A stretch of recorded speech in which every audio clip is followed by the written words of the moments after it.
Assalamualaikum warahmatullahi wabarakatuh. Selamat sore, salam sejahtera bagi kita semuanya. Kembali lagi di Bincang Inspirasi Suara Awadah. Seperti sebelumnya bahwa kita dalam Bincang Inspirasi itu pengen mengundang sosok-sosok yang saya kira bisa kita ambil pelajarannya atau ceritanya seperti itu. Mereka-mereka yang telah mengabdi di masyarakat, telah kemudian membuat karya segala macam kayak gitu-gitu. Jadi dari berbagai latar belakang seperti itu. Termasuk sore kali ini kita sudah kehadiran sosok termasuk yang saya idolakan gitu. Ada Kang Ferry Sandi Huice. Bahasanya Huice atau gimana sih Kang? Ya benar Kang? Huice. Oke. Ini masuk KTP nggak Kang nama ini? Ini nama panggung sebenarnya yang disematkan kawan-kawan gitu. Oke. Huice ini dari tokoh besar kayak Jerman gitu nggak sih? Iya, saya suka baca buku Nietzsche dulu. Oh, Nietzsche. Pantes ya kalau baca puisi itu kayak ototnya keluar semua.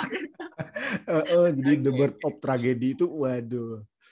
Sampai saya mengenal sosok Richard Wagner gitu sebagai musik gitu ya. Itu dari buku itu. Lalu, wah, kok keren ya musiknya gitu. Sangat dramatik banget gitu. Gini. Nah, buat teman-teman yang mungkin baru pertama melihat Kang Ferry, saya kira udah terkenal lah ya kalau di YouTube itu, apalagi teman-teman yang suka syair, puisi segala macam itu biasanya secara algoritma itu udah diarahkan kayak gitu. Nah, beliau ini adalah seorang penyair, bisa kita bilang betul ya Kang ya, penyair lah gitu. Salah satu karya beliau yang sangat saya kagumi pertama saya kenal Kang Ferry itu dari puisi Sengkonkarta. Mungkin buat teman-teman yang belum pernah nonton ini, saya kasih cuplikannya. Saya udah siapin nih Kang. Kita nonton bentar ya Kang. Saya tuh kalau nonton ini tuh kayak malu saya. Gitu loh Kang. Jangan Kang. Kita nikmatin dulu. Kita me time dulu Kang. Lihat ini. Ya. Oke. Yang saya dedikasikan untuk para petani. Mata luka Sengkonkarta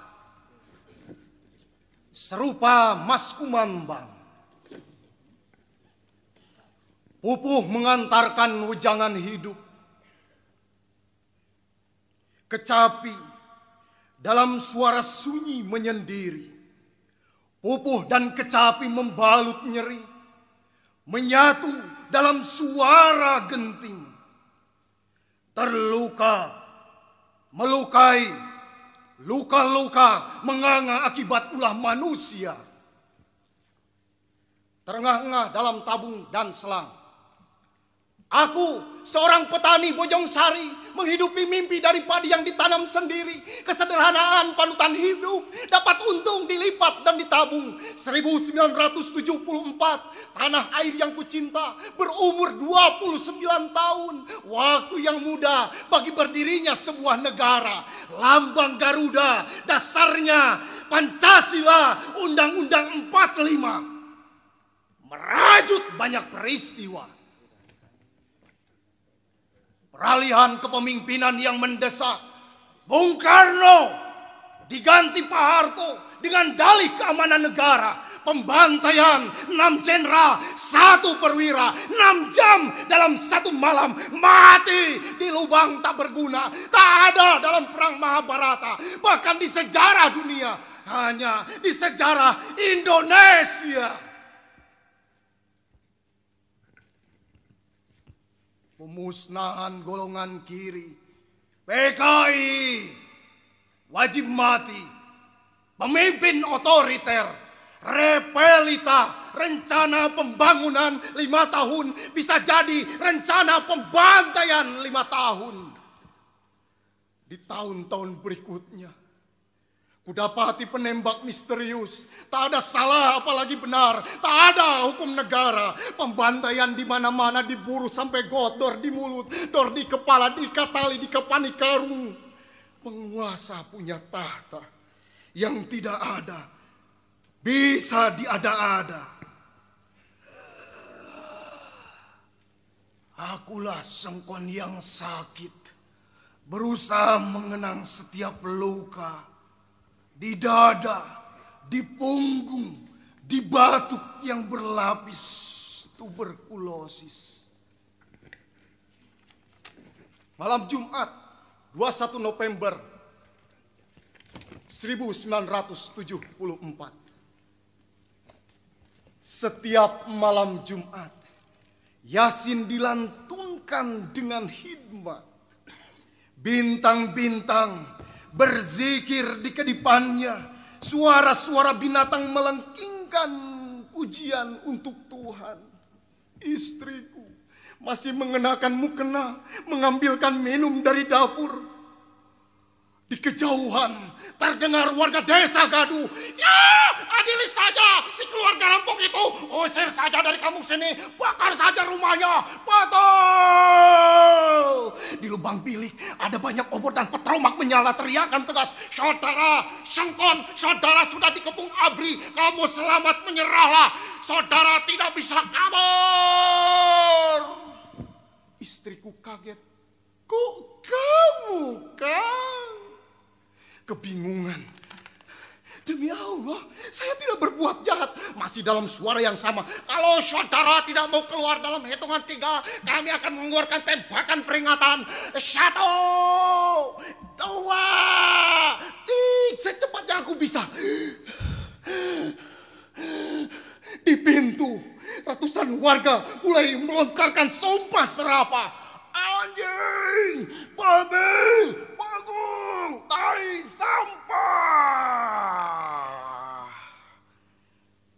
Segalanya ada di mulut warga. Kata-kata tak mewakili peri kemanusiaan. Warga desa bengis seperti serigala. Tak ada rasa kasihan. Dari batu sampai bambu, dari golok sampai balok diacung-acungkan ke arahku.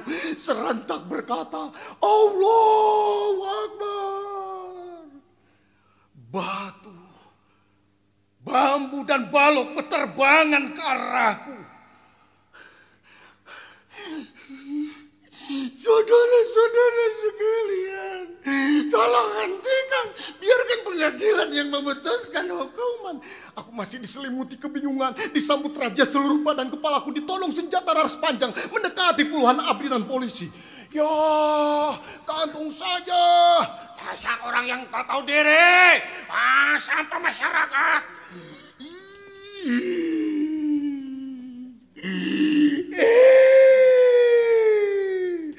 Anjing, goblok.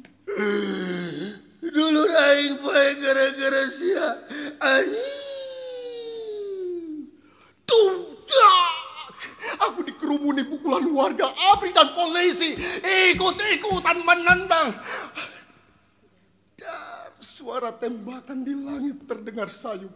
Aku terkapar di tanah. Seorang ABRI menggusurku. Darah dan besek tanah bercampur di rubuh. Aku dilemparkan ke atas bak mobil. Kondisi antara sadar dan tidak. Selang kejadian, sesosok tubuh lemparkan lagi ke atas bak mobil. Perhatikan wajah yang penuh luka itu. Karta, kami ditangkap atas tuduhan perampokan juga pembunuhan. Sengkon dan Karta, terima kasih. Assalamualaikum warahmatullahi wabarakatuh.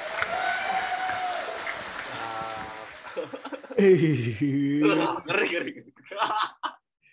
Seru. Itu, wah itu gila sih Kak. Itu mahakarya. Saya terpesona.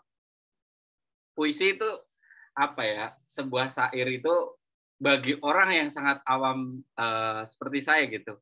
Setelah ketemu pertama kali puisi ini tuh kayak melihat yang lain itu feels-nya aja mungkin beda kali ya. Feels-nya itu kayak ada kemarahan apa segala macam gitu. Jadi teman-teman nanti saya kasih link itu saya taruh di deskripsi ya Kang ya buat teman-teman kalau punya. Ya, mangga silakan. Karena itu dia salah satu karya dari Kang Ferry Sandi. Nanti bisa ditonton. Tapi kita mau ngobrol-ngobrol dulu, Kang. Bisa nggak kan nih? Ceritain dulu Sengkonkarta ini puisi yang bagaimana, terus segala macamnya gitu. Tradisi puisi Indonesia ini sebenarnya tradisinya tradisi liris ya. Jadi teks puisi itu memang mencitrakan kondisi alam dan itu bisa kita serap dari pelajaran bahasa Indonesia yang diajarkan di seluruh sekolah gitu kan. Dan itu sangat monumental dan sangat luar biasa kalau bertemu dengan misalkan Raja Ali Haji gitu. Kalau di Sunda itu ada orang Tasik nih aing kakurung kukuring aduh saya lupa namanya itu. Terus juga banyak sekali syair-syair yang sangat luar biasa sebenarnya gitu. Termasuk juga penyair-penyair besar ya, penyair Pak almarhum Sapardi Djoko Damono gitu, Gunawan Muhammad, almarhum Wes Rendra gitu. Nah mungkin saya termasuk juga Wiji Tukul yang hilang gitu. Mungkin saya ngambil rootnya itu nggak ke liris gitu, tapi juga ke balada gitu. Jadi puisi bergenre prosais gitu, bercerita, nah gitu. Kira-kira begitu. Jadi Oke. Mumpung lagi ngomongin ini, sebenarnya kalau untuk kemudian di mapping gitu ya, puisi itu tradisinya itu apa aja sih Kang misalnya? Bentuknya liris dan balada gitu. Umumnya seperti itu ya. Liris bedanya itu, apa Kang, liris sama balada ini? Liris itu dia mendayu-dayu gitu. Ya, aku ingin mencintaimu dengan sederhana, dengan kata yang tak sempat diucapkan, kayu kepada api yang menjadikannya abu misalkan. Kan itu kan sederhana, tapi kalau kita maknai lebih dalam lagi sebenarnya itu nggak sederhana. Iya. Gitu. Atau Sitor Situmorang gitu yang judulnya Malam Lebaran, bulan di atas kuburan. Tok segitu gitu. Kan malam Lebaran nggak mungkin ada bulan, tapi bulan apa di situ? Nah kerap kali puisi liris ini itu ke distract dengan budaya apa ya? Budaya gampangan gitu, budaya instan. Jadi kita dihadapkan dengan persoalan kerumitan gitu. Apa sih gini amat sih gitu dan lain-lain. Tapi sebenarnya kalau kita ngerujuk ke masa lalu gitu ya, kita ini sudah sangat terbiasa dengan hal-hal yang seperti itu. Al-Quran pun penuh dengan hal-hal yang simbolik. Kitab-kitab itu banyak yang simbolik gitu. Jadi mengartikan sesuatu tidak hanya sebatas artinya, tapi juga asbabun nuzulnya, asbabul wurudnya, dan lain-lain. Dan itu pun harus ditopang oleh hadis dan lain-lain kan gitu ya. Gitu. Yeah. Saya pikir kita sudah sangat terbiasa dengan itu. Tapi kemudian ketika modernisasi itu hadir ke tengah-tengah kita dan lain-lain, menyuguhkan sesuatu yang apa ya, yang instan gitu ya. Artinya ada shifting macam-macam gitu dari budaya. Betul gitu. Jadi sehingga dimensinya itu sangat-sangat baru gitu. Kan gitu. Betul. Jadi dianggap apa sih lebay gitu. Iya. Kan gitu ya. Iya, betul. Tapi suka aneh. Jadi kalau lagi jatuh cinta tiba-tiba puisi, wah. Iya. Kan gitu. Kalau lagi jatuh cinta. Atau lagi apa? Lebaran gitu. Maaf-maafan tuh kata-katanya. Saya suka sekali kalau udah Lebaran sama orang yang jatuh cinta nulis puisi itu. Wah, sedas. Nah, itu kalau yang lirik seperti itu, mendayu-dayu. Seperti tadi pas salah satu penggalan bahwa suasana malam Jumat, surat Yasin dilantunkan gitu kan. Dengan itu termasuk kan gitu. liris ya? Liris, ya? Tapi sebenarnya secara keseluruhan yang Mataluka Sengkonkarta itu balada gitu. Balada, karena ada amarah kayak gitu-gitu. Ada tokoh gitu di situ, ada orang-orang yang saya tuliskan gitu, bahkan bercerita tentang orang kan itu di situ. Oke. Jadi, nah, oke. Kemudian ini kan apa ya?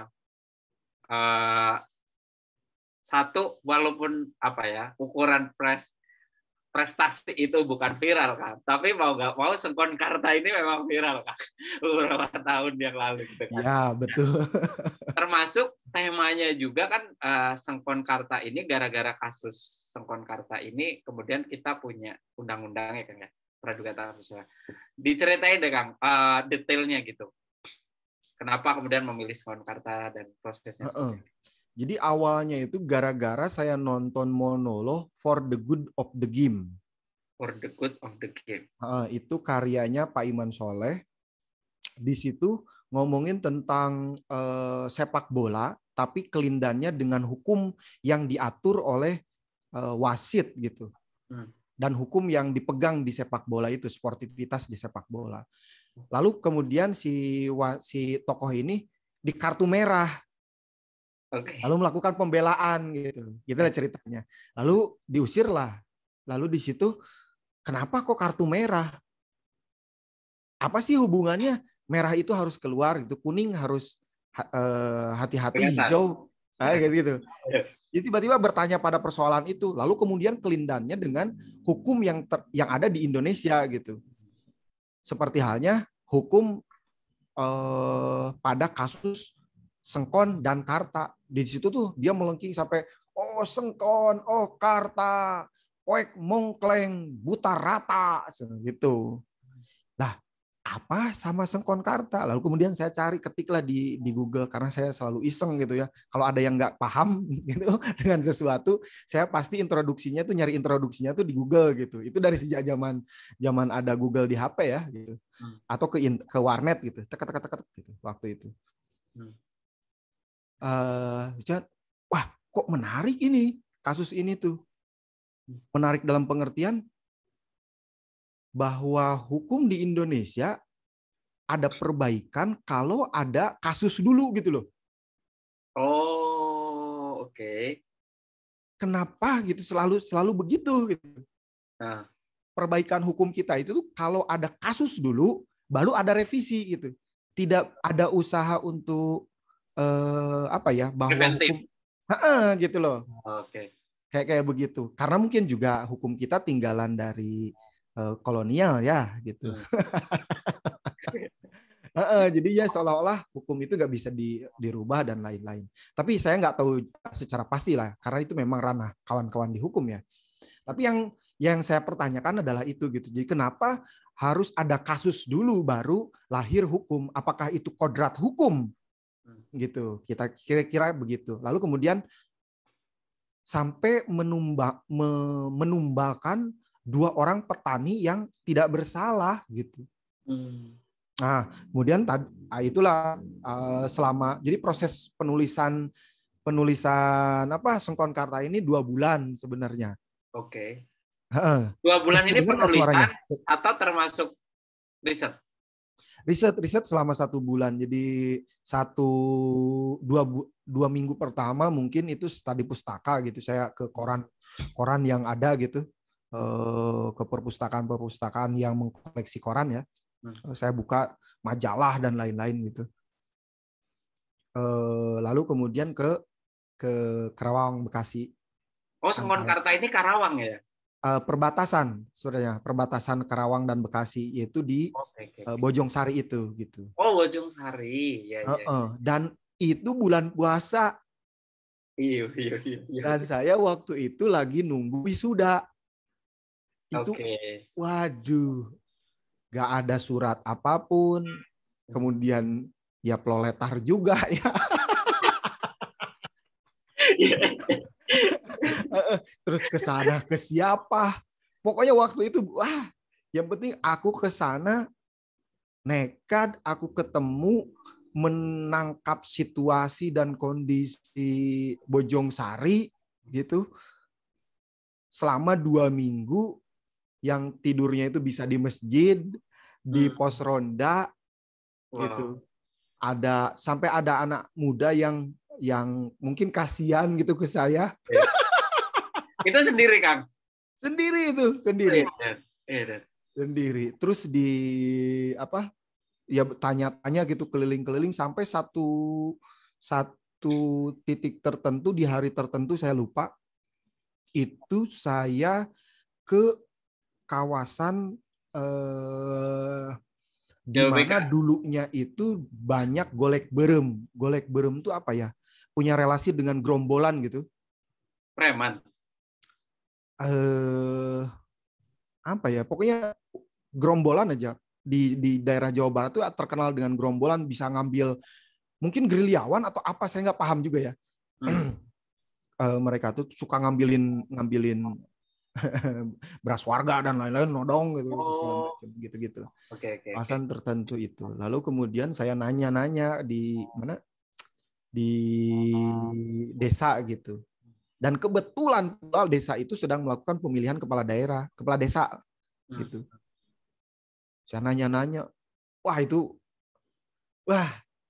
saya kayak di Sengkonkarta yang dikerumuni banyak orang gitu.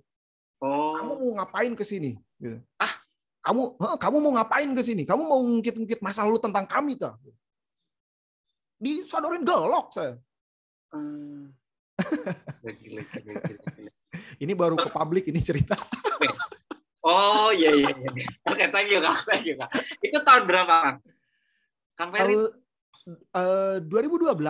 Itu 2012. Pokoknya 2012 kalau bulan puasanya bulan kapan tuh? 2012. Pokoknya saya waktu di sana bulan puasa aja. Oke. Dan jadi kejadian Sengkonkarta ini tahun berapa ya? Apanya? Bulan. Kejadian kasus Sengkonkarta ini. Kejadian Sengkonkarta itu 74. 74. Oke. Tapi kasus ramai itu tahun 80-an. Jadi 5 tahun kemudian. Karena apa? Karena tiba-tiba ada yang juga saudara jauhnya gitu. Bahwa yang melakukan itu si Gunel Siih, bukan si Sengkon dan Karta. Tapi pelakunya itu masih saudara gitu. Orang situ juga artinya. Oh iya, itu yang daerah yang saya wawancara itu. Tapi ini juga ya, maksudnya dari tahun 80-an kemudian Kang Ferry ke sana tahun 2012-an, kayak bekasnya itu masih sangat kuat ya, sampai sereaksional itu gitu loh. Sereaksional itu karena tiba-tiba juga punya relasi golek berem ini tuh di tempat yang lain, bahkan ada relasi dengan komunis gitu dan lain-lain. Gitu loh. Jadi sensitif. Aku mau bayangin aja. Tapi gini Kak, yang pengen saya kulik lagi itu ketika dia nanya, ngapain kamu ke sini, mau mungkin masa lalu ya segala macam kayak gitu. Berarti Pak bisa dibilang pada waktu itu kalau digambarkan dalam puisi itu kan Sengkon ini kayak seolah-olah dimusuhi seluruh kampung kan. Suruh ngaku. Jadi dengan adanya reaksi itu berarti bisa dibayangkan ketika Sengkon ini nggak tersangka, nggak terdakwa gitu. Seluruh kampung ini kemudian merasa bersalah mungkin ya. Iya, saya tuh kok saya kayak diadili warga ini. Maksudnya apa?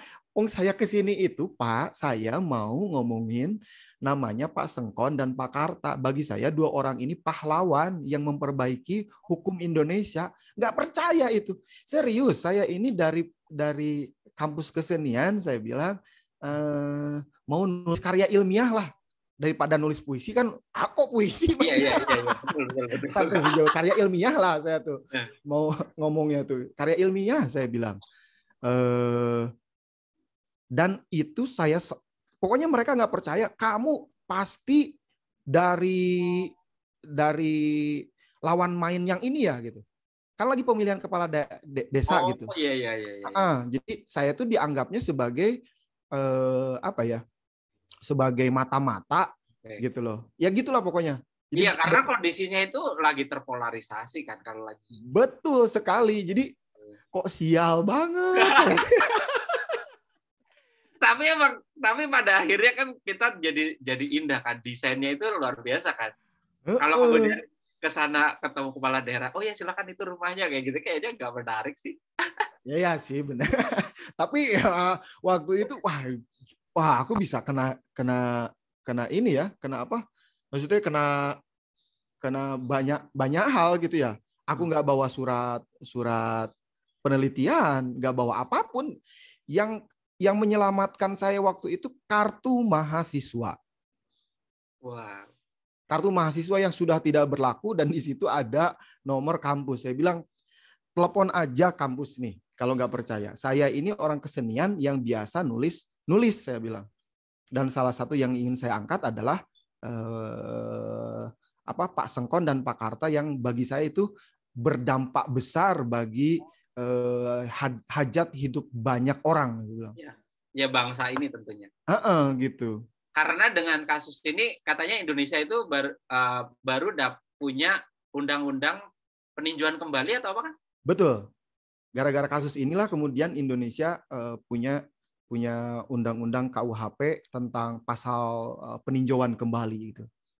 Jadi tidak diputuskan bersalah dulu meskipun hampir ya, tapi ada kedetailan untuk melihat kasus awal, data, peristiwa dan lain-lain gitu. Jadi saya bilang ya itu tadi, wah benar ya, kayaknya memang hukum kita itu harus punya masalah dulu.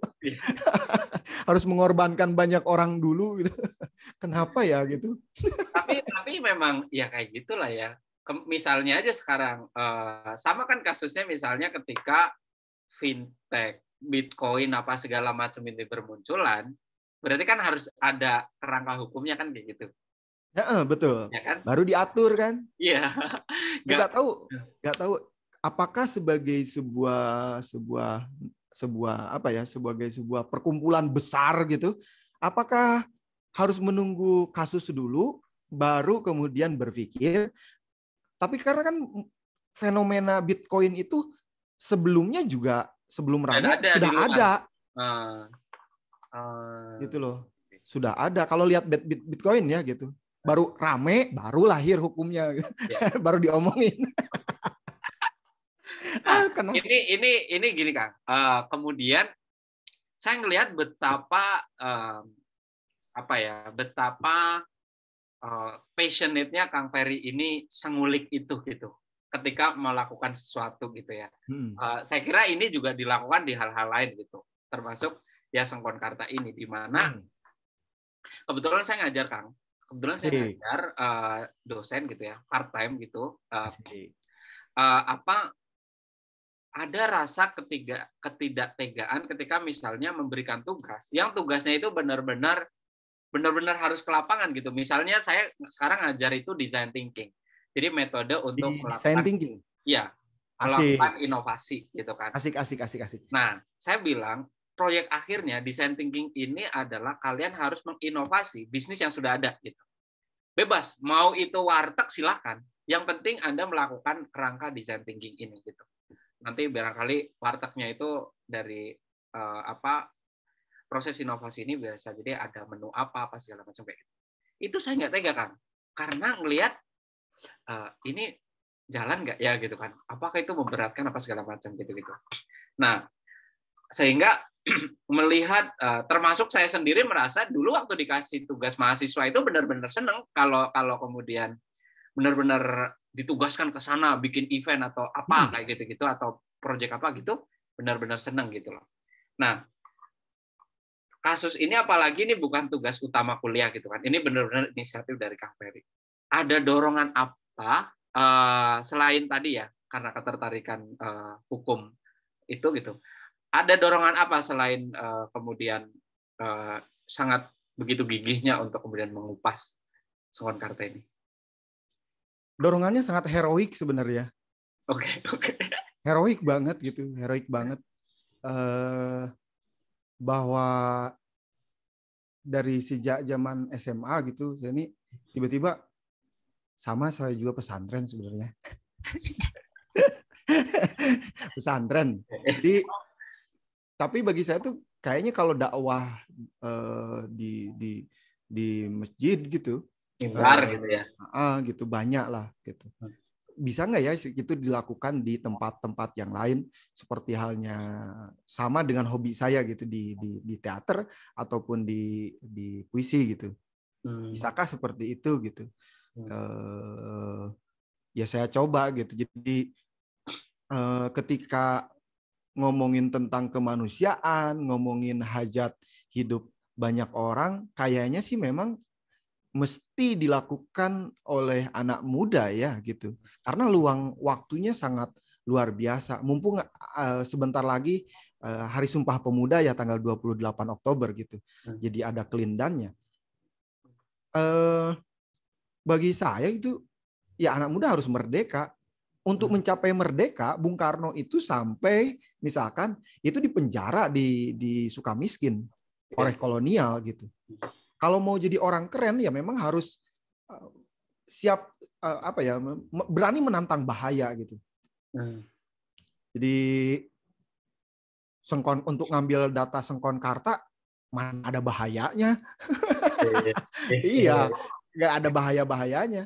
Dan dan itu sangat menarik sebenarnya. Yang hilang dari anak muda gitu ya, mungkin saya ingin menularkan bahwa bahaya nih kalau anak muda semuanya kegigihan. Kalau anak muda bahaya bagi anak saya nanti, anak cucu saya. Tidak ada role model gitu, tidak ada apa. Jadi melakukan sesuatu ya bisa cari di internet, kemudian selesai gitu. Meskipun sudah ada semuanya di internet hari ini gitu, tapi kemudian yang hilang adalah sentuhan-sentuhan itu. Jadi dorongan itulah yang kemudian juga membentuk saya ya, persoalan saya harus mesti detail ini dalam menulis ini gitu, terutama di Sengkonkarta ini yang mana orang menganggap seni kan gitu. Dan saya juga sempat dilarang sebenarnya, ngapain sih kamu masuk ke kesenian, mending masuk perguruan tinggi agama gitu, yang lain-lain itu ya yang justru dampaknya luar biasa. Nah, bagi saya tuh enggak juga, kalau kita siapkan dengan kesadaran, mungkin seperti analoginya niat itu ya, inamal amalu biniat gitu. Kalau meniatkannya untuk tujuan mungkin banyak orang gitu, dan membicarakan hajat hidup banyak orang yang juga itu diperintahkan agama ya, saya pikir dorongan itu yang nggak tahu ya. Di sini tuh kalau pertunjukan teater, nggak pertunjukan kesenian gitu, kalau nggak ada pesan moral gitu, rasanya hambar gitu bagi saya ya. Teman-teman yang lain sudah menghilangkan itu, bahkan eksplorasinya persoalan estetika gitu, estetika gitu. Dan itu pun menarik bagi saya. Tapi secara pribadi dalam diri saya kayaknya kalau nggak ngomongin tentang moral, tentang apa gitu, rasanya kayak yang hambar gitu. Kayak jangan jual tanahmu gitu. Menjual tanah adalah menjual ibu gitu. Lah iya, tanahnya sudah dimiliki banyak orang, terus lalu anak cucumu nanti akan dikasih makan apa? Ya kira-kira begitulah, dorongan-dorongan yang heroik lah. Justru karena tahu challenge-nya ini gede, akhirnya malah pengen gitu ya pada waktu itu gitu. Yes. Gitu. Ini nggak mudah, ini susah gitu kan. Ini bakal jadi something gitu ya. Betul, dan ya itu tadi yang mendorong saya yang lain gitu, selain yang heroik ini adalah tujuan pragmatis. Pragmatisnya yaitu apa? Saya ingin mendapatkan uang lomba puisi, nulis puisi gitu, jumlah 15 juta untuk saya daftar S2, karena saya juga sama peloletar gitu. Orang biasa-biasa saja, bahkan mungkin tergolong ya nggak ada gitu, nggak berada. Bahkan saya kan ngamen dulu di Bandung itu. Jadi ini kayak gayung bersambut gitu ya, ketika Anda pengen ini ada tema bagus ini, terus kemudian ada info, wah ini ada info lomba nih gitu kan, kenapa yang saya ikutkan gitu ya. Gitu. Terus, itu siapa yang ngadain lomba kan? Itu yang ngadain lomba itu Jurnal Sajak sama inspirasi.co. Inspirasi.co itu di belakangnya Denny JA, kalau Jurnal Sajak itu di belakangnya pemimpin redaksinya itu Pak Agus R. Sarjono gitu. Oh, okay. Dan ini open for ini ya, semua untuk nasional. Semua orang. Oh. Tidak hanya penyair tuh ya, wartawan, siapapun gitu. Itu submit atau langsung performance, Kang? Submit, puisi dulu. Oke. Puisi dulu. Jadi puisi ini tuh sebenarnya panjang banget. Oh. Panjang, kalau di A5 itu sekitar 52 halaman. Loh. Iya. Puisinya, Kang? Iya. Emang nulis puisi kayak gitu, Kang? Nah, itu dia. Berarti yang tadi di YouTube itu istilahnya itu refnya ya? Penggalan. Oh. Penggalan. Saya baru tahu loh, Kang. Iya. Itu serius ya, Pak? Apalagi dipotong yang viral itu dipotong kan? Iya. Dipotong paling seberapa menit? Iya, yang cuma yang waktu gini, aku gitu-gitu. Iya. Iya. Gitu. Panjang banget itu sebenarnya. Jadi puisi yang saya tulis paling panjang rasanya itu. Dari sekian banyak puisi saya, itu yang paling panjang. Dan kemudian itu tak tuliskan gitu alasan ditangkap, kenapa orang curiga pada Sengkon dan Karta, kenapa suasana di Bojongsari itu kayak gimana, suasana dan lain-lain. Okay. Bagaimana di zaman itu radio ada radio saya lupa lagi, sampai saya lupa. Acara radio apa gitu, Varia Nusantara. Apa itu? Nah kan nggak tahu kan, Varia Nusantara. Lagunya itu oh itu termasuk dimasukkan ke dalam skrip, dimasukkan gitu. Wow. Oke. Tadi kan niatnya itu alasannya gitu ke waktu desa itu saya pengen karya ilmiah, itu pada akhirnya hanya jadi puisi atau maksudnya ya itu puisi juga karya ilmiah gitu kan, atau termasuk maksudnya kayak dibuatkan jurnal juga nggak pada akhirnya? Enggak. Oh, oke. Enggak, itu puisi aja toh. Tapi kayaknya puas banget sih. Saya ngelihatnya gila 50 halaman loh. Gitu kan? Kalau di A5 ya. Kalau di A4 itu sekitar 25 sampai 26 halaman kalau nggak salah. Waktu submit itu, Kang, itu udah yakin ini saya dapat ini gitu nggak? Enggak. Oke. Tapi saya yakin dengan bahwa puisi ini tidak akan salah alamat gitu loh. Oke. Puisi ini tidak akan salah alamat. Itu yang saya yakini itu. Jadi puisi ini tidak akan salah alamat. Saya selalu ya, kalau saya nulis gitu ya, biasanya puisi ini tidak akan salah alamat. Gitu. Dia akan sampai pada pendengarnya atau pembacanya gitu. Ternyata ya sampai juga juara 1. Gitu. Oke, Kang. Saya pengen tahu gambar emosional ketika katakanlah puisi ini disubmit, lalu kemudian katakanlah masuk ronde-ronde berikutnya sampai kemudian performance di final gitu ya. Itu tolong gambarkan, Kang, situasi hari-hari itu. Beres nulis tuh, beres Lebaran, kemudian saya tulis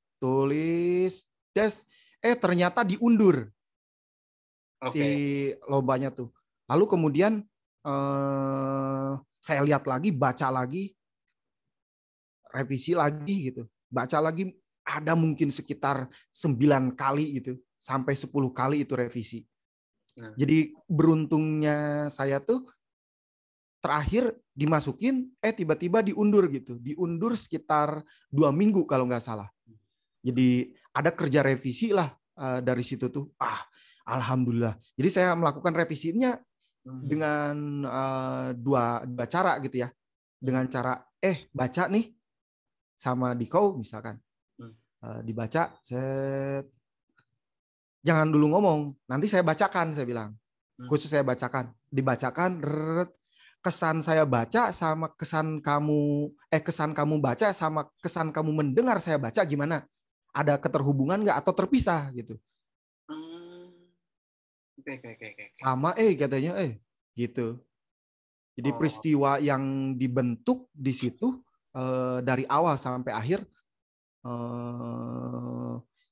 saya mengenal Parya Nusantara, saya mengenal banyak hal, bahkan saya menjangkau 2045 di akhir judul puisinya itu, Sengkonkarta di 2045 gitu. Apa yang dimasukkan dari masa depan itu dalam teks itu? Ya tidak ada lagi kasus yang kayak begitu. Oh ya benar. Dan tidak ada lagi kesiapan hukum ya pada persoalan-persoalan seperti itu gitu. Dan 2045 ini karena 1 abad Indonesia. Reverse-nya ke sana. Oh, oke. 100 tahun Indonesia. Apa ya yang akan kita berikan gitu bagi 100 tahun Indonesia? Bila percaya gitu negara kita akan abadi gitu. Terus akhirnya masuk final.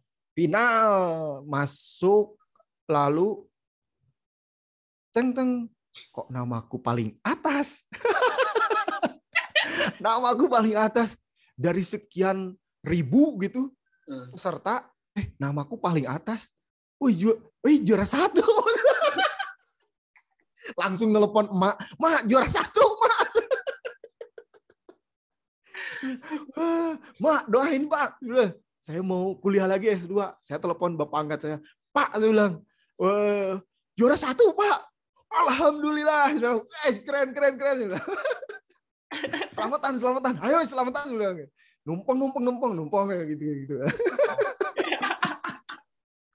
Dan ya itu tadi, alhamdulillah saya bisa daftar S2 gitu. Itu yang paling bahagia gitu ya, bahwa saya bisa kuliah S2 gitu dengan cara yang berdarah-darah, nggak tahu kemana dan lain-lain, tapi itu bahagia sekali. Dan saya selalu ceritakan bahwa puisi itulah yang mengantarkan saya pada bisa S2. Dan hari ini mungkin sama ya posisinya gitu. Saya juga ngajar gitu di satu institusi dan bisa keliling Indonesia gitu, kecuali Papua yang belum gitu. Berkahnya ini macam-macam, Kang. Ya nggak sih? Nah, itu dia. Meskipun sampai hari ini bayangin aja, saya ikut di pertemuan penyair Jawa Barat, diundang pertemuan penyair Jawa Barat, terus ke pertemuan nasional, sampai ke Asia Tenggara gitu ya, sama beberapa negara-negara yang lain yang punya bahasa ya, irisan bahasa gitu. Itu berkat puisi yang dikatain lebay gitu. Itu luar biasa. Ya, pada akhirnya bahwa usaha itu nggak mengkhianati hasil gitu, itu benar-benar perubahannya. Dan rezeki tidak ada hubungannya dengan profesi. Rezeki itu tidak ada hubungannya dengan dan title ya. Oke. Akhirnya kan berkahnya ini kemana-mana kan. Ya, S2, orang tua senang keliling Indonesia. Tentunya ketemu idola-idola puisi kan. Betul sekali. Aja segala macam kayak gitu-gitu. Apa Kang? Sanjungan atau bukan sanjungan, tapi mungkin apresiasi para senior-senior itu terhadap puisi Sengkonkarta itu Kang? Siapa yang melontarkan, terus apa yang mereka bilang? Yang paling saya ingat itu dari Kang Acep Jam Nur gitu. Ada penulis katanya, karena dia salah satu jurinya. Ada penulis itu nulis puisi, intensitasnya sangat luar biasa dari awal sampai akhir, dan puisinya panjang sekali katanya. Tapi saya nggak capek bacanya. Dan dia waktu itu ngomong di lingkungan anak muda waktu itu. Oke. Dan dia nggak tahu. Jadi juri itu kan dihilangkan namanya. Nah. Penjuriannya nama saya tuh dihilangkan. Dan itu ngomong di depan saya, terus anak-anak yang lain. Dalam hatiku, mudah-mudahan itu puisiku.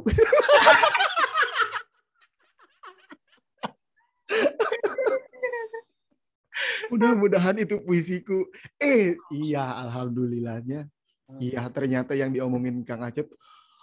Atuh katanya saya ngomong di depan kamu waktu itu. Kamu tuh kuai-kuai katanya. Berbunga-bunga katanya. Ya enggak kan, saya juga gak tahu Kang, saya bilang gitu. Terus yang Pak Taufik Ismail ya sama istrinya gitu, pas karena barengan acara yang sama Fadlizon itu, Fadlizon Library itu sama Pak Taufik Ismail sama beberapa seniman-seniman, penyair-penyair juga, tokoh-tokoh lah katakanlah begitu. Pak Taufik Ismail dia kan udah sepuh gitu ya, dia ngedatangin saya, puisinya sangat luar biasa, energinya kamu luar biasa. Saya bilang, ya ampun, saya bilang, Pak, justru kamu yang luar biasa sampai hari ini masih kuat gitu loh. Dan puisinya sangat luar biasa. Nah, saya suntangan aja. Luar biasa. Sutarji juga. Terus Pak Jawawi Imron. Oke. Oh ya, Pak Jawawi Imron. Itu cerulit emas ya. Kalau di Madura gitu. Pak Jawawi Imron itu mungkin 2 tahun terakhir inilah sama Pak Jawawi Imron itu sering banget ketemu, dan beliau, weh, pembaca puisi handal katanya. Itu hal-hal yang inilah, maksudnya bagi saya, wah, ini saya kalau saya jujur saya bilang mungkin saya nggak bisa lagi nulis yang seperti itu, saya bilang, karena mungkin juga butuh pendalaman yang sangat luar biasa gitu. Jadi ya biarlah gitu, puisi itu didorong oleh semangat muda banget gitu dan nekat. Tadi itu gitu. Gitulah. Ngeri. Gila. Ini baru ngomongin Soekarno ini loh, Kak. Aku padahal nulis tadi, oke, ini sesi 1 ngomongin Soekarno, sesi 2 nanti ini. Ini udah banyak banget. Luar biasa. Pak Kiai Zamawi Imron itu dalam YouTube itu pernah ini kan, waktu baca puisi itu dia pernah ditanya katanya sama Buya Syafi'i katanya. Apa nikmatnya jadi seorang penyair gitu? Kata beliau menjawab, saya tersesat di antara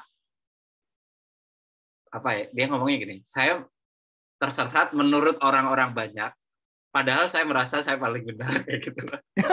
Kayak gitu lah kira-kira gitu. Karena Pak, ya, maksudnya dalam konteks hari ini gitu misalnya. Kalau ngelihat puisi itu kritik apa segala macam kayak gitu-gitu, yang saya herankan sebagai orang yang sangat awam gitu ya. Dari puisi itu bisa meng-capture sosial, hukum segala macam itu loh, kayak ini apakah para penyair ini tuh ilmunya sangat komprehensif gitu, tahu hukum, tahu ini kayak gitu-gitu loh makanya. Jadi di situ wah gila, ini orang-orang ngeri lah gitu. Maksudnya bisa sekomprehensif itu dalam meng-capture itu tuh, Pak. Kalau Kang Peri sendiri, nikmatnya apa sih seorang penyair gitu? Kalau saya pribadi, nikmatnya menulis puisi itu, saya memburu kata-kata gitu ya, kata-kata yang mesti saya pilih sedemikian rupa gitu, terutama di sepertiga malam itu, wah, gitu, menyerang terus. Dan nikmatnya saya itu biasanya produktif itu di bulan puasa. Oh, di bulan puasa ini produktif banget gitu. Biasanya saya nulis sebelum sahur atau sebelum buka gitu. Oke. Itu. Jadi bagi saya justru apa ya, ruang di sini tuh ruang yang indah sekali gitu. Ya. Kenapa lahir anak-anak senja gitu hari ini gitu? Bagi saya justru anak Janari. Janari apa? Janari itu apa ya? Sebelum dini hari dari jam 1 malam itu, jam 12 malam sampai jam 3 kan bahasa Sundanya Janari itu tuh. Sebelum Sepertiga malam lah ya, sepertiga malam. Saya kan anak sepertiga malam gitu. Itu wah nikmat sekali. Jadi memburu kata-kata, memburu persoalan apa ya, hajat hidup banyak orang, terus memburu katarsis gitu, menemukan katarsis ya tuh di situ tuh. Katarsis itu apa ya, Kang? Kayak semacam apa? Penyucian gitu. Penyucian. Husu. Penyucian dosa. Penyucian diri, cerah gitu, pencerahan gitu. Oh, pencerahan. Pencerahan gitu. Apa ya? Mengenyahkan gitu ya? Oh, gitu. Oh iya ya, ternyata pekerjaannya itu banyak sekali ya. Satu sisi memilih diksi ini kan tidak mudah. Belum lagi riset pustaka gitu misalnya. Belum lagi etnografinya misalnya kayak tadi ke Karawang apa segala macam. Betul. Gila. Kalau belum di lagi misalkan mata luka Sengkonkarta kayak begitu polanya. Tapi kadangkala juga tidak menggunakan itu ya. Saya tuh rata-rata hanya beberapa puisi yang memang saya dekati dengan pendekatan riset gitu. Mata luka Sengkonkarta, terus Lelaki Debus, terus Sukardal yang belum pada keluar nih. Tak bocorkan. Kita tunggu nanti. Itu Lelaki Debus, terus Sukardal, terus apa? Safrudin Prawiranegara. Kalau Safrudin Prawiranegara biasanya suka dibacain juga. Safrudin Prawiranegara. Terus Ambek Duryudana gitu. Itu memang didekati dengan kerja riset gitu. Dan setiap puisi itu memang apa ya? Hampir rata-rata memang tidak didekati dengan riset oleh saya gitu. Hanya mengandalkan empati, simpati diri saya pada persoalan hajat hidup banyak orang gitu.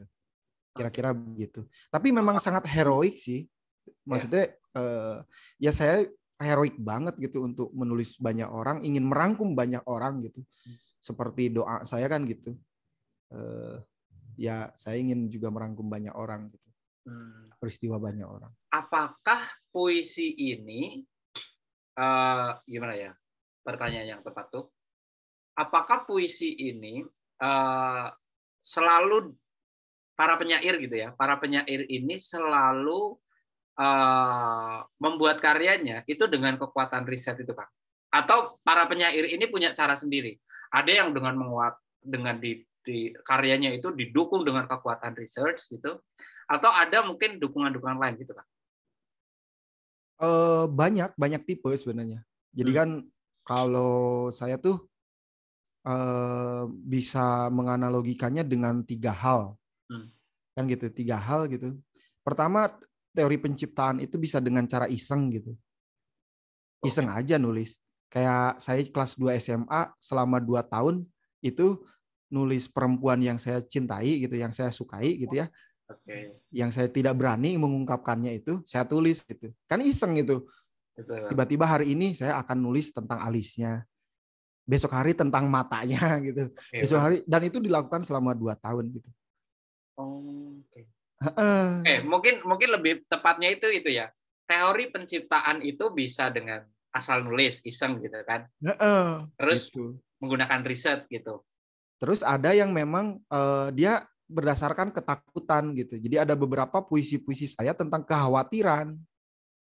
Saya khawatir dengan apa ya? Maksudnya generasi besok kayak gimana ya gitu. Kalau hutan dibabat, tanah adat disikat gitu. Orang-orang adat dibikin sekarat dan lain-lain gitu. Kan itu kekhawatiran yang memang saya rasakan gitu di tengah sepertiga malam itu ataupun di kehidupan saya ya memang khawatir lah saya gitu.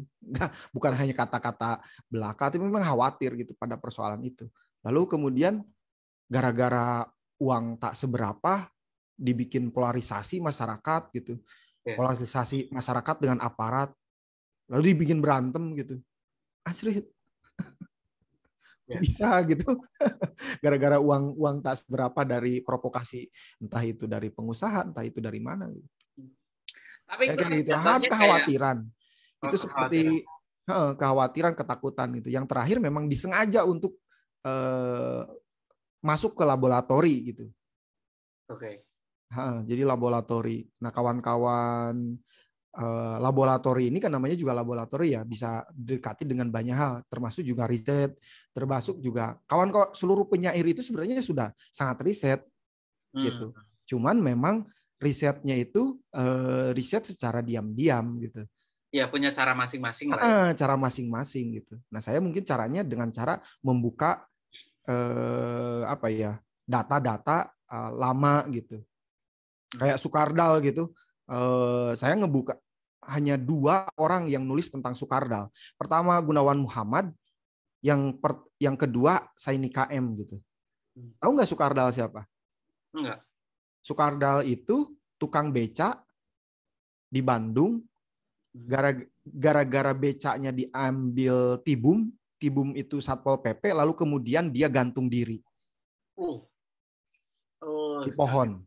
Lalu kemudian dia menulis, sebelum dia gantung diri, dia menulis di tembok itu, saya bunuh diri gara-gara beca saya diambil anjing Tibum. Oh my God. Bisa merinding gitu. Iya. Jadi orang-orang begitu kan gak ada yang mau menuliskan. Siapa yang mau menuliskan? Gitu. Oke. Jadi wis lah saya tulis gitu. Termasuk juga Debus, lelaki Debus gitu. Lelaki Debus ini Debus itu tahun 899 itu sempat dilarang oleh MUI, termasuk juga oleh pemerintah lah ya. Pemerintah gitu. Bahkan dilarang, memang dilarang gitu. Tapi setelah saya riset habis-habisan, bahkan itu salah satu data yang saya ambil untuk tesis saya sebenarnya. Kenapa orang kok bisa kebal gitu? Oke kan. Jadi pada akhirnya ini cukup sangat membuka persepsi saya bahwa at least di mata saya bahwa para penyair ini adalah orang-orang yang sangat tajam rasanya, sehingga kemudian bisa mengaduk-aduk itu gitu. Tapi ternyata kalau dilihat dari Kang Ferry ini, dukungan saintifiknya itu sangat kuat gitu. Nah, ini duluan mana nih Kang? Apakah empati kita jalan dulu atau berangkat dari saintifik dulu Kang? Gimana tuh cara mengorkestrasi? Apa? Maksudnya dari apa? Dalam prosesnya itu, fundamentalnya ini kan puisi ini menurut saya itu hasil dari kemampuan orang itu merasakan gitu atau berempati lah kayak gitu. Ya betul. Tapi kalau lihat dari Kang Ferry ini kayak seolah-olah ini sangat riset banget gitu. Ada dukungan data apa segala macam kayak gitu-gitu. Nah, itu kan sesuatu 2 hal yang berbeda gitu. Tapi pertanyaannya kemudian bagaimana mengorkestrasi dua tools ini dalam tanda kutip gitu ya. Riset sama rasa itu gitu atau empati itu gitu. Sebenarnya saya kepengaruhan kerja jurnalisme Tempo ya gitu. Yang disebut dengan jurnalisme sastrawi gitu. Jadi satu peristiwa kemudian tidak kaku sebagai sebuah bahasa gitu. Di situ ada kerja imajinasi, ada kerja membayangkan, ada kerja visi imagis itu gitu loh. Ketika dibaca oleh pendengar atau pembaca itu ada yang dibangun di kepalanya itu. Itu gitu yang kepengaruhan dengan itu, bahwa fiksi gitu dan fakta ini kerap kali selalu tumpang tindih ataupun terpisah gitu. Nah, bagi saya tuh ini bisa disatukan sebenarnya gitu dengan cara kerja jurnalisme sastrawi, tapi dengan cara pandang puisi gitu. Dan itu sebenarnya sudah dilakukan oleh banyak orang, bukan oleh hanya saya aja gitu. Di Cirebon itu ada Mas Alwi, almarhum. Dia menulis tentang Cirebon, puisinya di Cirebon itu ada apanya ya? Ada catatan kakinya, dan itu sangat memakai pendekatan heuristik gitu, kesejarahan. Gitu. Terus banyak yang lain. Jadi Termasuk juga W.S. Rendra, termasuk juga beberapa penyair-penyair yang kerap kali membuat catatan kaki gitu di puisinya itu. Termasuk juga kalau memakai bahasa daerah gitu ya, itu dijelaskan definisinya atau tujuannya kemana dan lain-lain. Begitu. Jadi sebenarnya bukan hanya saya yang melakukan itu, tapi juga penyair dulu melakukan itu. Hanya saja mungkin medianya. Nah, medianya ini yang kemudian saya ini medianya bisa banyak, bukan hanya tulisan gitu, tapi juga media model kayak begini gitu. Bisa dibikin dilakukan pendekatan pembacaan dengan pendekatan keaktoran, dengan sinematik dan lain-lain gitu. Jadi nggak nyambung ya? Nyambung dong. Jadi kan kemudian puisi ini lahir bisa jadi dari keresahan si penyairnya, terus kemudian ada data yang ingin atau ada fenomena yang ini akan kemudian menarik kalau di capture gitu, misalnya kayak Sempon Karta itu gitu. Nah, tapi itu semua apapun metodenya itu kan fondasi dari ketajaman kita, ketajaman empati kita itu kemudian sangat sentral di sana gitu kan. Terus kemudian ini kemudian mengaktifkan imajinasi apa segala macam. Kalau Kang Peri sendiri ada tips nggak untuk kemudian bagaimana sih cara menajamkan empati itu atau rasa? Di dalam sebenarnya layer pertama itu yang harus kita tajamkan adalah diri kita sebagai manusia. Oke. Jadi mau bikin karya bagus, kayaknya sih kemanusiaan kita mesti bagus. Oke. Jadi kalau mau, kan saya nulis puisi tentang manusia. Kalau saya perilakunya tidak seperti manusia, mungkin karya saya agak aneh. Make sense. Jadi kayak misalkan latihan rasa gimana gitu. Bagi saya latihan rasa bukan pergi ke hutan, kemudian lihat lilin itu, fokus ke lilin itu. Bagi saya enggak gitu. Itu mungkin tahun 70-an, 80-an, di mana cara kerja mencipta dan latihan itu dibikin parsial gitu. Nah, bagi saya enggak gitu. Kalau kamu mau menulis tentang kemanusiaan, ya latihlah dirimu dalam seluruh hidupmu itu untuk menjadi manusia seutuhnya. Kalau ada sampah di depan kamu, ya dibuang. Sehingga kamu bisa menguraikan bahwa sampah ini, akan jadi banjir, akan jadi tangisan, akan jadi apa gitu. Jadi olah rasa saya tuh kalau ada nenek-nenek yang mau nyebrang, jadi seberangin gitu. Dan itu harus dilatih ya Kang ya, terus dilatih gitu ya. Lah iya kan latihan kita jadi manusia, maka karya kita akan bagus menurutku. Pencipta yang keren di seluruh dunia pasti persoalan kemanusiaannya itu bagus menurutku. Bagus ya. Cara melihat manusianya gitu ya, persoalan manusia dan melihat kemanusiaan itu bagus gitu. Karena yang dia ciptakan itu ya untuk manusia lagi gitu. Iya. Menarik. Termasuk kayak seolah-olah yang nggak sampai masuk akal lagi tuh sebagai saya yang sebagai orang awam itu kayak kok bisa kemudian muncul karya sedemikian rupa kayak gitu, kayak oke lah riset apa segala macam kayak gitu. Kayak selalu ada faktor X yang kemudian ini kayak out of control gitu. Kayak Tuhan ini juga ada di sana gitu. Kayak dalam tanda kutip hands of God gitu ada di sana gitu. Kayak misalnya kalau pada waktu itu kompetisinya itu tidak diundur, mungkin revisi itu nggak sampai sekian kali gitu, Kang Peri gitu. Nah, kemudian pertanyaannya adalah apa yang Kang Peri selalu, adakah sebuah pattern bahwa riset sudah saya lakukan, rasa, diksi apa segala macam udah saya kumpulkan. Faktor X-nya ini apa ya gitu. Ada nggak pattern kayak gitu, Kang? Saya pengen tahu itu aja sih. Saya pengen tahu itu aja. Saya sedang ibadah puasa. Oh gitu. Mm. Oh. Oke. Saya senang ibadah puasa dari kecil gitu ya. Nggak tahu ya. Tiba-tiba puasa ini bagi saya tuh kayak apa? Tidak hanya ibadah spirit ya, dari kedalaman, tapi juga mengibadahkan fisik gitu. Oke. Sering puasa apa? Wodalan gitu di kampung mah. Wodalan itu apa ya? Hari lahir ya.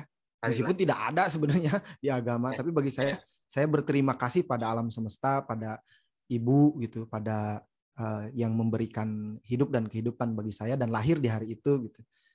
Memang tidak ada dari sananya, tapi bagi saya ini rasa terima kasih yang agung gitu bagi pencipta. Terus kemudian Senin Kemis gitu. Oh, itu sangat mendukung ya, Kang ya.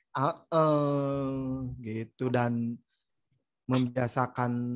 Jadi bahkan mungkin setelah jadi mahasiswa ini tuh saya seringkali tidak menghilangkan waktu gitu. Tubuh saya itu tidak berwaktu gitu. Maksudnya gimana tuh? Jadi saya akan istirahat kalau tubuh saya meminta istirahat, bukan jam yang menyuruh saya istirahat gitu. Oh, oke. Gitu. Ya. Jadi sangat ya harus respect sama event tubuh kita gitu ya. Dan misalkan karena saya akan menyadap peristiwa tuh, banyak peristiwa gitu. Jadi memang ada peristiwa apapun ya tubuh saya biar terserap gitu. Kok nanyanya begini, saya ngejawab lagi. Enggak dong. Oke deh gitu. Aduh, saya jadi malu kok segala puasa segala.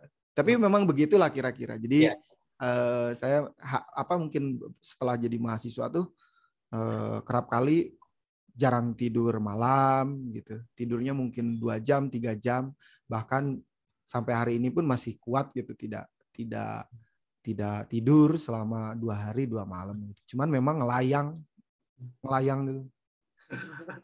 Ini kunang-kunang ya. Kunang-kunang sih enggak, tapi ngelayang tubuhnya. Ringan. Oh, oke. Ringan banget. Dan bagi saya limit dari banyak menyadap peristiwa itu ya mungkin di akhirnya itu ya kayak begitu, ringan gitu. Dia tubuhku penuh luka sehingga tak ada lagi luka yang bisa masuk gitu. Kalau kata guru saya tuh kayak begitu gitu. Wow. Itu the limit. Gitu.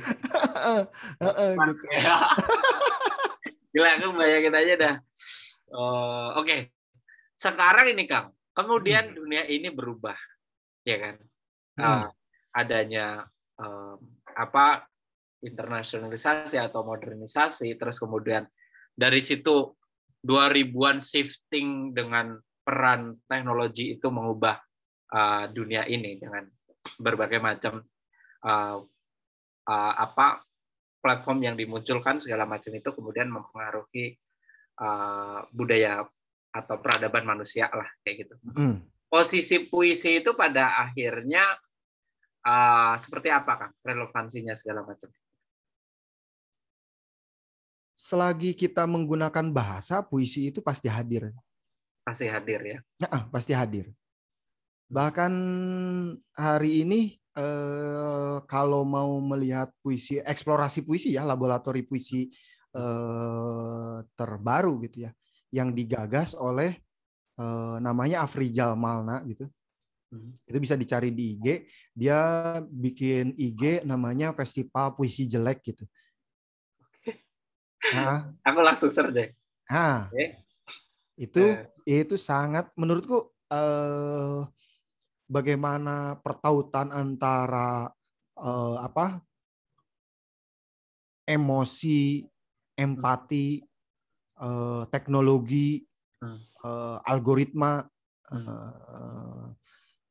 artificial intelligence gitu, itu di otak-atik di sana puisinya. Dan tidak lagi puisi liris seperti ataupun balada seperti yang saya geluti ya gitu. tapi di situ gila ini orang menangkap apa ya? Zeitgeist ya, jiwa zaman gitu. Kalau saya kan menangkap peristiwa ya, peristiwa sosial gitu. Tapi dia menangkap zeitgeist gitu. Jiwa konvergensinya ada. Bisa. Gitu. Jiwa zaman ya. Iya. Itu keren menurutku. Jadi tiba-tiba Instagram banyak caption gitu dan lain-lain. Ini malah di apa ya, di otak-atik dengan kerja filsafat, kerja artificial intelligence, kerja apa dan lain-lain. Ya. Mungkin masih baru, tapi kemudian hari pasti sangat luar biasa. Ya. Bahkan saya mikir malah semakin dunia kesini, peran teknologi ini semakin kuat, sains kemudian mengambil peran juga semakin besar gitu dengan peradaban yang baru ini. Apalagi ya prediksi abad 21 ini gitulah. Kayaknya kebutuhan akan apa ya, hal-hal yang lebih abstrak gitu ya, tinjauan-tinjauan abstrak seperti halnya lirik, kemudian filsafat apa segala macam. Kayaknya ke depan juga bakal ada demand-nya sih. Kayaknya ya, betul. Ya, gitu. Sangat memungkinkan. Karena kemudian tidak hanya science atau math gitu dalam solving problem gitu. Kemampuan imajinasi itu sangat fundamental akhirnya untuk kemudian membedakan dari yang lain gitu kan. Betul. Betul sekali. Kayak misalkan kawan-kawan bikin podcast gitu ya. Kawan-kawan bikin bahkan beberapa yang saya salut gitu dari misalkan Martin Suryajaya gitu. Hampir tiap bulan itu ngupload cara pandang dia ya. Bagaimana kerja filsafat dengan sangat renyah gitu ya. Terus juga Pak siapa yang ngaji filsafat tuh ya Win Jogja. Pak Is siapa ya? Ya itu. Ya. Wah, ini indah sekali. Jadi apa yang di ngaji dia itu gitu justru merangkum banyak hal gitu. Merangkum mengasah kemanusiaan kita untuk selalu menjadi manusia gitu. Yang rapuh, yang tidak bisa hadir tidak hadir gitu. Tidak hadir begitu saja gitu. Tapi juga membutuhkan yang lain gitu. Ya. Karena iya sih, aku sepakat sih. Karena kemudian kalau kita ingin melompati yang ada sudah di depan kita gitu. Misalnya di dalam konteks industri gitu, ya kita nggak mungkin di atas kertas gitu. Kayaknya kita sulit lewatin riset AI-nya Amerika ataupun China gitu kan. Gitu. Ekonomi juga misalnya ya mirip-mirip lah kayak gitu.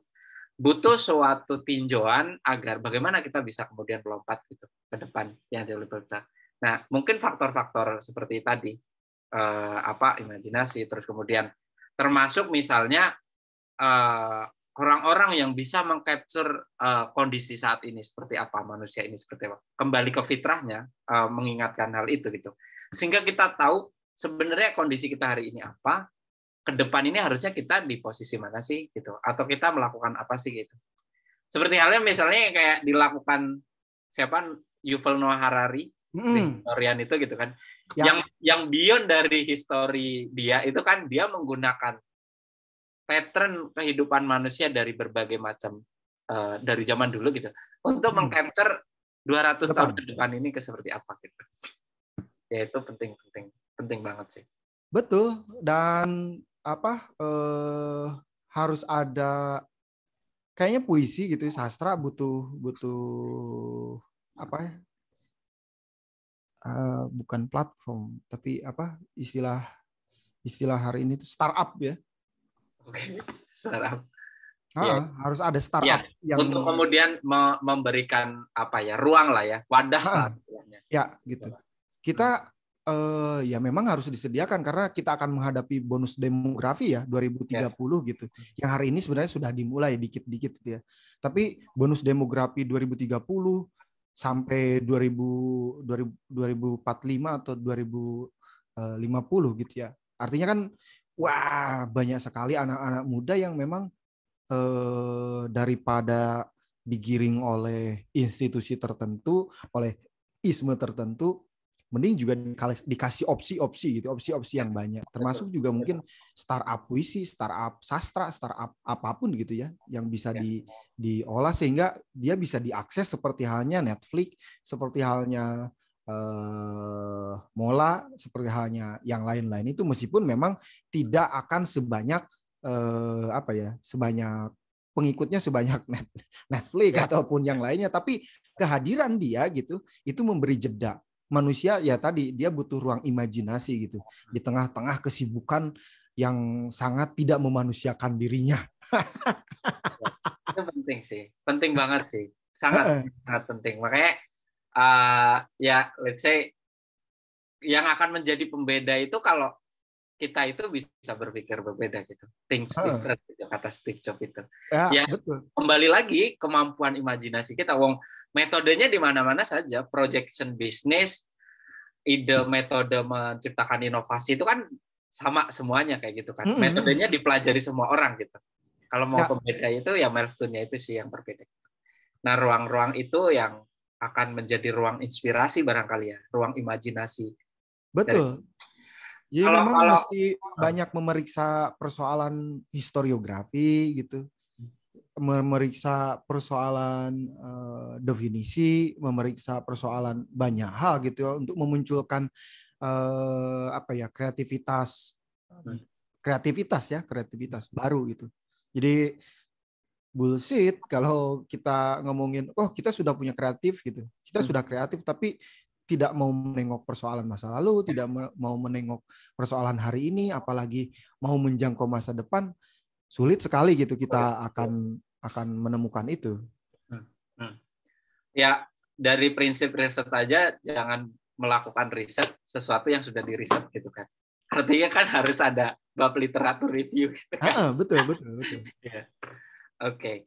Nah, kalau Kang Ferry sendiri sekarang ngajar segala macam dan lahir juga dari fakultas seni gitu ya. Sekarang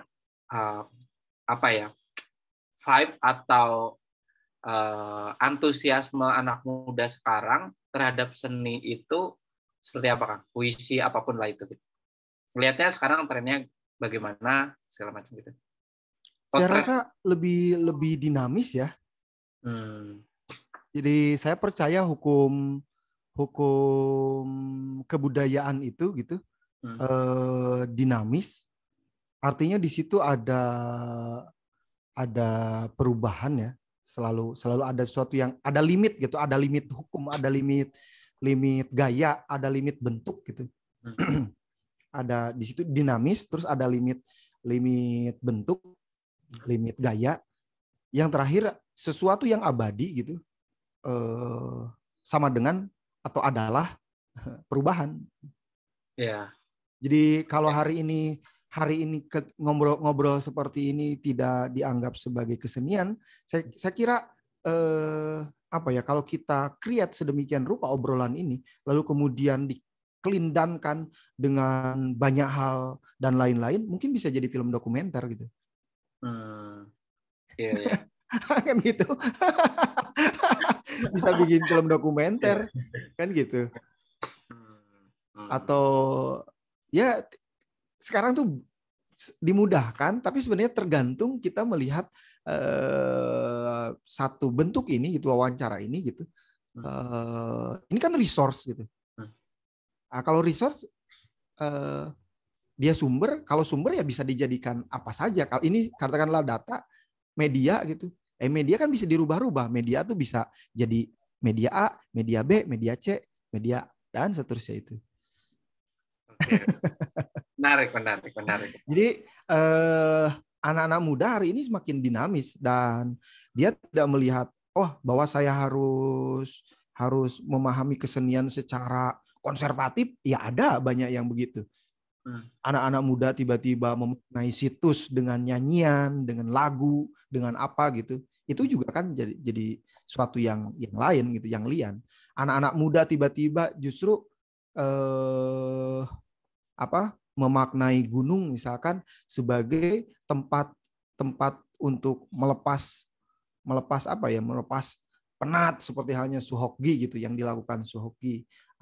Tapi kan itu juga sudah dilakukan dari zaman dulu. Tapi hari ini berbeda, tiba-tiba dibikin caption, bikin nulis, bikin apa. Ya. Jadi tren gitu. Dan bagi saya tuh itu juga bagian dari antusiasme kesenian ya, yang berubah itu gitu, yang dinamis itu. Tapi ketika ditanya ke yang serius ya berkeseniannya gitu. Itu mah bukan kesenian gitu.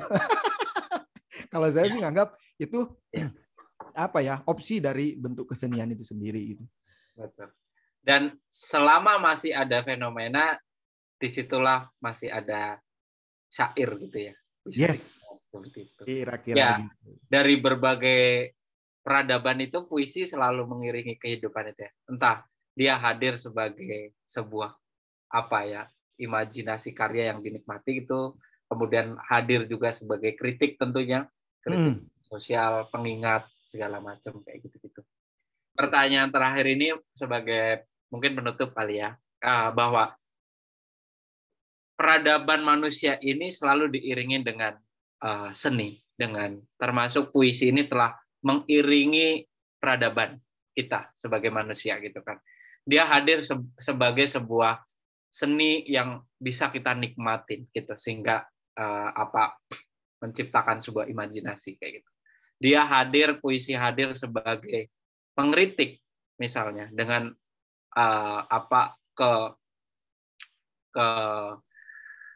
ketidaksopanan manusia misalnya gitu kan, yang sudah melenceng dari konsep manusiawi itu sendiri sebagai khalifah di bumi ini. Dia hadir juga sebagai pengkritik, pengingat, terus kemudian teman kita ketika kita menghadapi masalah segala macam itu. Kemudian puisi ini merangkum, menjelma menjadi teman dan lain-lain itu. Nah, ketika abad 21 ini berubah, peradaban baru gitu ya ke depan seperti ini. Nah, kira-kira imajinasi Kang Ferry ini, puisi ini ke depan akan menjadi apa lagi nih? Adakah bentuk atau fungsi baru dari puisi ke depan gitu? Saya kira puisi tetap pada hitohnya ya gitu. Dan dia hadir sebagai suatu yang tidak penting, tapi sebenarnya sangat menarik dan selalu hadir.